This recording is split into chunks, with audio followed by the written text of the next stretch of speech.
first All Star Game win since 2012. Got that feeling! And now, here's Rob Dibble. As my partner just said, Kimbrel getting a save. Yeah. Very fitting for the National League. A lot of teams gave up on him. Scarecrows out there doing scarecrow things. Oh, yeah. There's a lot of guys I was happy for.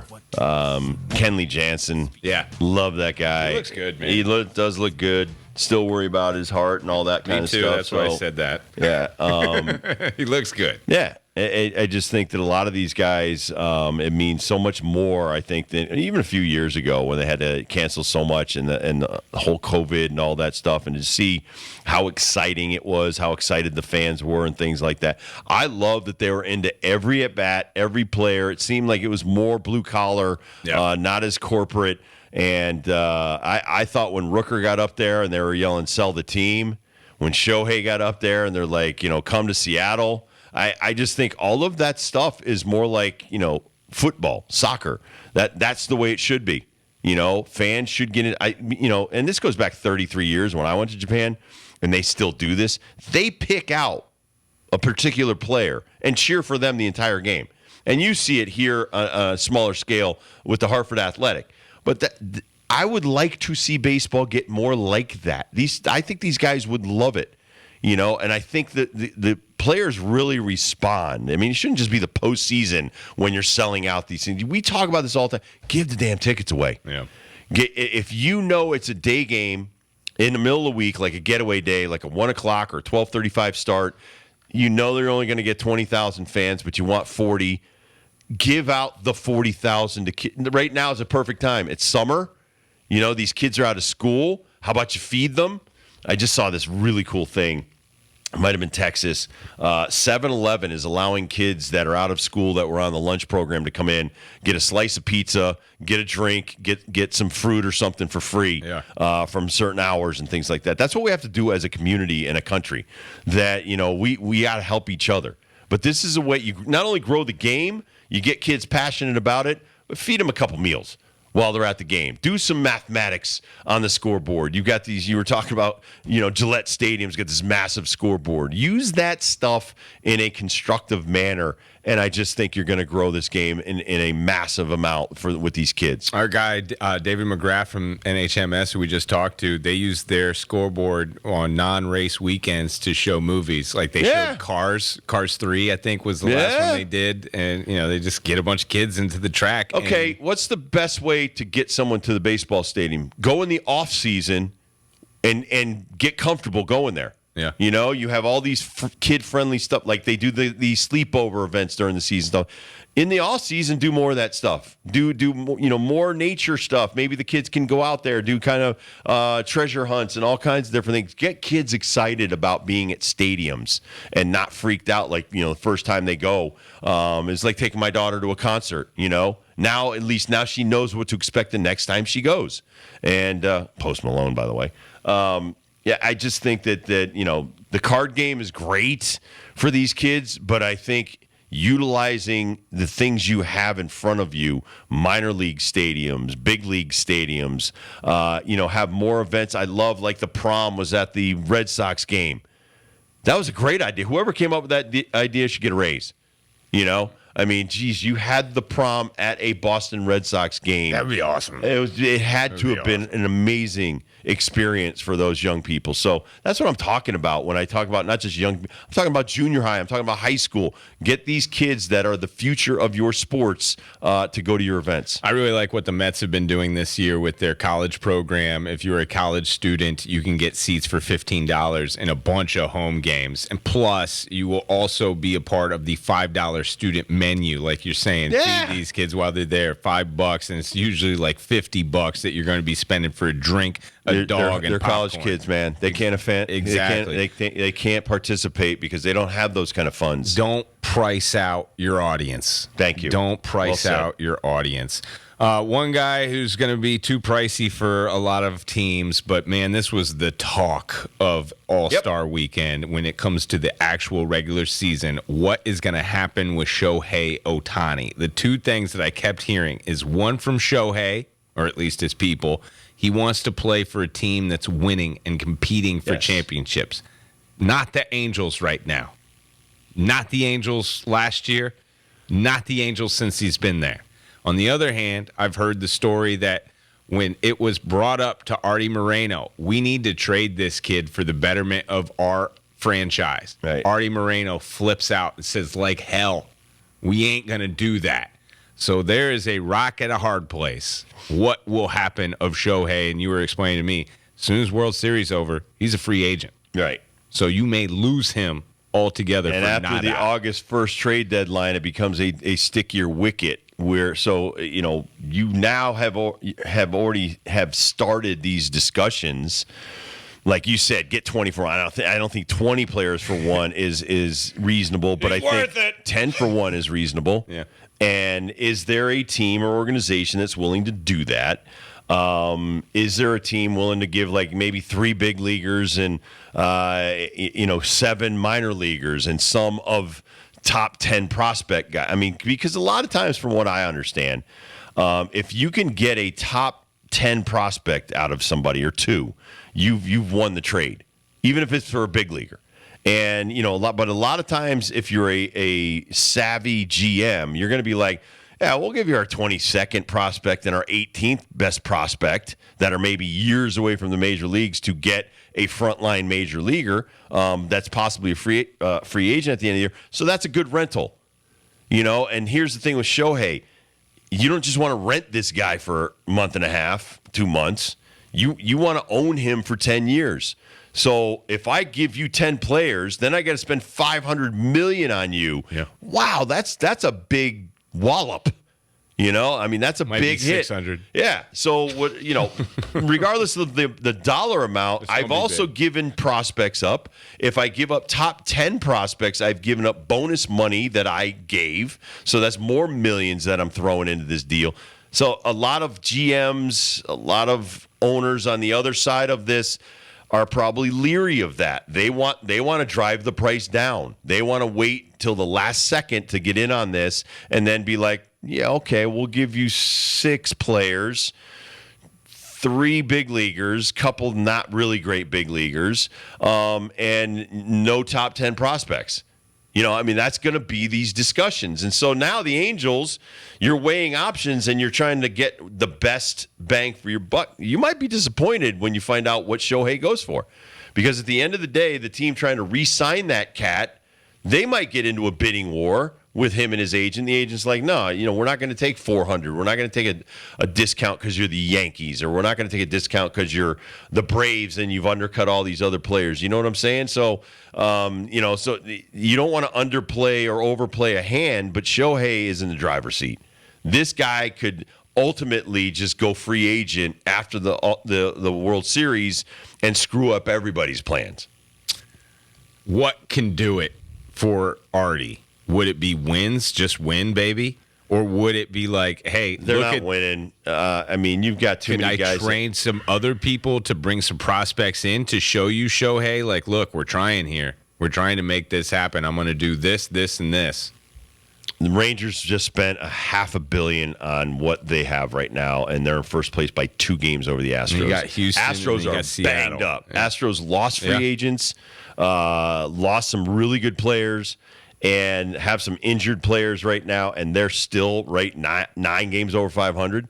Dusty's got to be licking his chops, saying, hey, we got a shot. We're either going in as the wild card or we're going to win this division. But Texas Rangers, as well as they are and well represented as they were, they had 6 guys on the field at one time, shattered some record. Bunch of pitchers. A bunch of pitchers that were at the All Star game. So the Rangers are fully stocked. Astros are fully stocked and going to retool. Mariners probably disappointed by where they're sitting right now at a game over 500, but they're only 6 out of first, well within striking distance in the wild card. And so if you're right now looking at the possibilities of the Angels leapfrogging in your own division, then you start looking around. And Kurt said this, looking at the home run derby, man, the American League East is a beast. The American League East is. So if I'm Artie Moreno and I'm going, all right, the West, okay, first we're competing against them. AL Central, not that strong. East is ridiculously strong. And so that you have to be thinking, how do I compete over 5-10 years, whatever his plan in his brain is? Because he's not a young guy. He's an older gentleman. So he's thinking, I want to win a championship in my lifetime if I keep the Angels. Remember, he had him up for sale, takes him off of the sale block. If Shohei goes, maybe he loses. Am I re-signing this guy to make my club worth more money? I mean, I haven't heard that much, but I'm also thinking, if I'm trying to sell the team for $2-3 billion, I can't have my best player traded, and now you've got a bunch of prospects. So there's a lot of different things. But I think if they were in first place right now, it makes it a lot easier to keep Shohei. Right now, where they're sitting 7 games back and way down in the wild card, I don't think he will trade him. I really don't. I think that he is a passionate man about what he's gotten himself into with the ownership of this club, but I also think he is a smart businessman. And I remember, because I lived out there when they were trying to bring Albert Pujols, he made his billions off of billboards. So every billboard from Arizona to L.A. that he owned had something about Albert Pujols come to the Angels on it. Probably made Albert a lot easier than the $240 million contract made a lot easier to say yes. For sure. But that kind of love that he wasn't feeling from the Cardinals could help. So I think if you saw a lot of that love from Artie towards Shohei, I don't know if it sways his decision to sign and stay with the Angels, but I think it would go a long way. Who are the teams that you think will climb in the second half, and who are some of these teams that are going to come back to earth in the second half? Well, I mean, the teams that are under, especially in the wild card right now, the division leaders, I think they're gonna be buyers. But when I look at Orioles, Blue Jays, Astros, Yankees, Red Sox, Mariners, Angels, Twins, they're all in the wild card within 10 games. I don't think the Tigers, 11 games under 500, are in that. No. And thinking they can jump 8 teams to get into the wild card, or jump 4 teams to be the last wild card team in. So those teams, I think, will fade. I think the White Sox are injured but could be sellers. Royals are awful. Athletics are horrible. So those are teams that aren't going to rise in the second half. But honestly, the Red Sox have played great baseball. I would like to see them and hope they will be buyers, but they have a lot of holes. I think you're going to like what I'm going to say about this whole conversation. Go ahead. I think the Red Sox are going to go even further down than what they have. You think they're going to drop? Just because of their ownership. They're 2 out of the wild card. I understand that, but their ownership does not want them to win right now. I think that just for them to get rid of Xander, for them to get rid of JD, for them to get rid of Evaldi, you can't be in a buyer mode now. Like, you just got rid of the guys you wanted to buy. LeBron and his crew came in for $750 million. They definitely have a seat at the table, not as much as. Right. I mean, you're talking $750 million was almost the price that the John Henry Group paid to buy the Red Sox. I think it was $770, if I'm not mistaken, when they purchased the Red Sox. So you got to be thinking, listen, our partners want to get into football, not soccer. We're already in there with Liverpool. They want to buy like the Redskins, or not the Redskins, the Commanders. The Commanders, I apologize. They want to buy one of those teams. It's going to cost a lot of money. And I agree. We didn't want to pony up $350 for Mookie, or $300 for Xander, or whatever we paid for Devers. We had to keep at least 1 star. But you saw all the All-Stars that used to be Red Sox. They put that thing up there during the game. There's a lot of them represented in that game yesterday that should still be in Boston. So I agree. I don't think they want to spend a lot of money, but I think they could go after some rentals, and I don't think Shohei's one of them. They're just going to hit some stretches in their division. There's going to be a painful week and a half to get through. I think right off the bat, when they come back against the Cubs, the A's, the Mets, there's some wins there, faux show. But when you got to go up against the Astros, the Yankees, the Astros, the Dodgers, the Astros, and then back to the Rays, Orioles, Yankees for 4, Toronto, Texas, they still got a big part of their schedule with some big players at the end of that. That's what scares me the most, on top of the management that's trying to put this team together in Boston. The team that I think is going to climb, see what you think about this. I couldn't get away from the Blue Jays this weekend. You had Vlad, you had Bo, didn't even see George. You had so many guys that are wearing Blue Jays uniforms. I think they've underperformed in the first half. I agree. They've got pitching. I think the Orioles and Rays are going to be contenders for that top spot, but don't count the Blue Jays out. I think that's the team that's destined for the playoffs and could even win the division. Blue Jays have certainly underachieved, but they show you how strong they are with that offense. They have one of the best offenses in baseball, and that carries you a lot. They just need better pitching, and certainly they could get that in the second half. I just think the American League East, they are going to feast on the American League Central and West in the second half.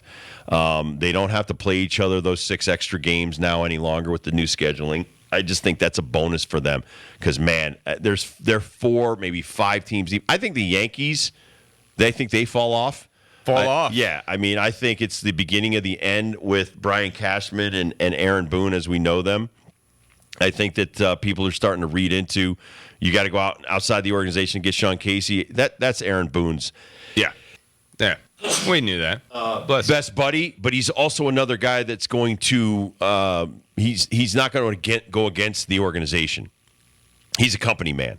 He's an MLB TV guy. He's a company man, and he's not called the mayor for nothing. He is a good soul, so he's not going to rock the boat, meaning whatever philosophical crap they got going on right now, he'll stick with Boone, his best friend, and Cashman as long as possible. But I think these guys are going in the wrong direction. I really think their offense, I think their one-dimensional players is how you built this squad. And I think the younger Rays, Orioles, and Blue Jays are going to leave you in the dust in the second half. You're not going to like what I say about the National League, but a team that I think is going to climb even higher than where they are right now is the LA Dodgers. I think the Dodgers, I agree with the that. Dodgers lineup is ridiculous. The one thing that would keep me from, going all out on the Dodgers, injuries. You're going to have to rely on a Bobby Miller and an Ahmet Sheehan for some starts. Yep. Losing the flying tomato, or what do we call him? The big redhead kid. Yeah. Trevor May. Losing him was big. Absolutely. I think Kershaw's been pitching his butt off for the first half. And that could change at any time. But that lineup is going to dominate their division. Yeah. Dominate. You got a lot of guys. Syndergaard's still on there. Dustin May is hurt. Shelby Miller is hurt. He's 15 IL. Walker Buehler, remember you lost him. Yeah. That's big. So they've got some guys that are down that possibly come back. Chris Taylor has been out on rehab, so he'll be coming back. He's huge for them. I do agree, but I also think the Padres will do better in the second half. Yeah. I think that lineup has to play better. Fourth right now in the division. They're 43 and 47. Shocking to me. That is shocking. I think the Diamondbacks come back to earth, too. That's a good pick. Now, I know you don't want to say this, and I'm just going to throw it out there because everybody's thinking if they follow the National League, your Reds going to hang on, man? I don't know. I hope so. I don't know. I'm not really worried about their division, though. There's no really amazing teams. I'm kind of shocked right now by the Cardinals. I think the Brewers are your best competition to lose that division. I don't know. Your Cubs are pretty shocking. No, they're going to trade starting pitching. They're going to get out of the game in August. That'd be unfortunate. Andrea joined us at the Travelers Talk Hole in the Wall gang. Want to bring that back for you to, again, this is something that goes on every day with the Hole in the Wall gang and these very, very ill children and all the money that they need and to stay the kind of organization that they are. They're growing all the time. They need funds. So we're going to replay that for you next. Andrea from the Hole in the Wall gang.